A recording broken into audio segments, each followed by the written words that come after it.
আস্তাগফিরুল্লাহ, আস্তাগফিরুল্লাহ, আস্তাগফিরুল্লাহ। হাঁটছি, চলছি, ড্রাইভিং করছি, বাস স্টেশনে অপেক্ষা করছি, ফিলিং স্টেশনে ফুয়েল নিচ্ছি, পড়বো আস্তাগফিরুল্লাহ।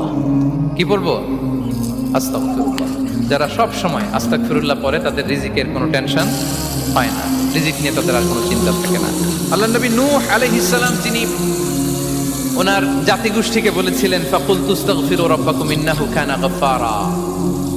তোমরা বেশি বেশি ইস্তেগফার করো, তিনি ক্ষমাশীল।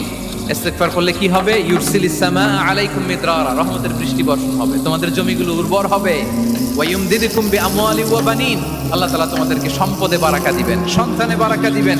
ওয়া ইয়াজআল লাকুম জান্নাতিন ওয়া ইয়াজআল লাকুম আনহারা, তোমাদের ফসল ক্ষেতগুলো সবুজ শ্যামল হয়ে ভরপুর হবে, তোমাদের রিজিকে বারাকা নেমে আসবে।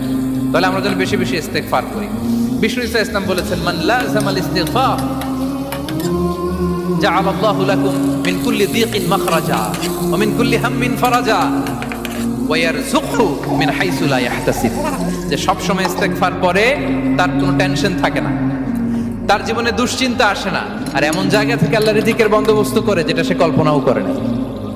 সুবহানাল্লাহ। আমরা যেন বেশি বেশি ইস্তেগফার করি।